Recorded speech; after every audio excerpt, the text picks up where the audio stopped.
Bienvenue à tous. Plusieurs gouvernements africains ont désormais fait de la lutte contre l'insécurité leur cheval de bataille. Ils mettent ainsi en place des stratégies visant à contrer les menaces de déstabilisation de leur pays sous toutes les formes.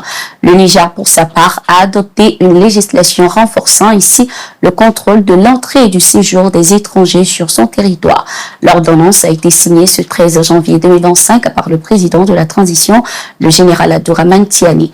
L'objectif est de prévenir toute tentative d'infiltration ou de déstabilisation du pays par des ressortissants étrangers. Ainsi, tout étranger désirant entrer ou séjourner au Niger doit désormais être en possession de titres et de documents de voyage ou de séjour valides. Le non-respect de cette mesure pourrait entraîner des mesures ou des sanctions administratives telles que l'expulsion, le refoulement, la rétention administrative, le rapatriement ou la reconduite à la frontière. Le texte prévoit également des peines d'emprisonnement allant de 2 à 5 ans ainsi qu'une amende comprise entre 5 millions et 50 millions de francs CFA à l'encontre de tout étranger expulsé du Niger qui refuserait de quitter le pays ou tenterait d'y revenir.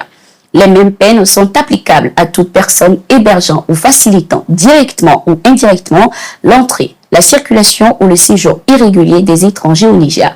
Les véhicules et les autres moyens utilisés pour commettre ces infractions peuvent être également confisqués. Rappelons que les autorités nigériennes dénoncent régulièrement les actions de certains pays étrangers visant à déstabiliser et à freiner l'élan de souveraineté et de patriotisme adopté par le pays. Le capitaine Ibrahim Traoré, président du Faso, a réagi à son tour aux propos du président français Emmanuel Macron qui a qualifié les dirigeants africains d'ingrats. Pour le capitaine Ibrahim Traoré, s'il y a bien un ingrat, c'est le président français car son pays n'existerait pas si les Africains n'avaient pas combattu. Suivons. Et de pouvoir vraiment mener cette lutte contre l'impérialisme. Mais en plus de ça, il a aussi insulté tous les Africains dans ses propos. Il y a une partie qui a retenu mon attention, là où il parlait d'ingratitude. Et que l'ingratitude est une maladie non transmissible aux humains. Lui, il est humain. Notre ingratitude n'est pas transmissible à lui. Voilà comment ce monsieur voit l'Afrique, voit les Africains. Nous ne sommes pas des humains à ses yeux. Peut-être que c'est lui qui n'est pas humain. Il ne se met pas dans la classe des humains. Mais s'il y a bien un ingrat, c'est bien lui. Je pense que s'il n'est pas athée, et qu'il prie, à chaque matin qu'il se réveille et qu'il prie, il devrait aussi prier les Africains.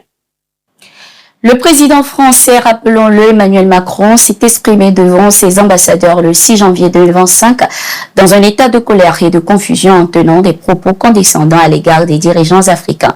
Ces déclarations ont suscité une vague d'indignation et ont provoqué des réactions de plusieurs gouvernements africains tels que ceux du Sénégal, du Tchad, de la Côte d'Ivoire qui, elle, se dit ne pas être concernée et plus récemment du Burkina Faso.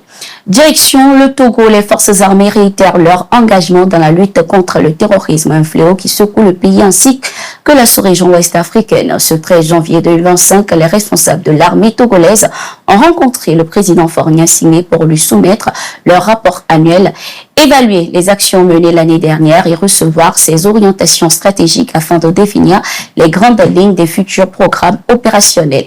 Au cours de cette rencontre, les forces armées ont ainsi réaffirmé leur détermination à lutter contre le terrorisme et à défendre l'intégrité nationale.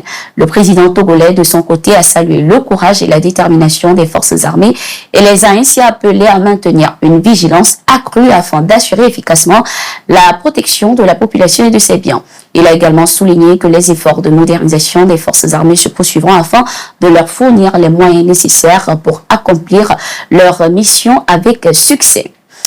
Le ministre des Affaires étrangères du Burkina Faso, Jean-Marie Karamoko, a rencontré le président de transition du Mali, le général Assimi Goïta, ce 13 janvier 2025. Au cœur des échanges, le renforcement des relations bilatérales entre les deux pays. Le chef de la diplomatie burkinabé était porteur d'un message de son président, le capitaine Ibrahim Traoré, à son homologue, le général Assimi Goïta. Il s'agissait de recueillir son avis sur certains sujets relatifs à la consolidation, à la structuration de leurs efforts communs pour le bien-être de leur peuple respectif. Nous terminons cette édition avec le Nigeria. L'insécurité continue de croître, particulièrement dans le nord-est du pays, précisément dans l'état de Borno. Ce 12 janvier 2025, plusieurs agriculteurs ont été tués par les combattants de Boko Haram. L'information a été rapportée ce 13 janvier 2025 par Ousmane Tar, commissaire à l'information et à la communication de l'état de Borno.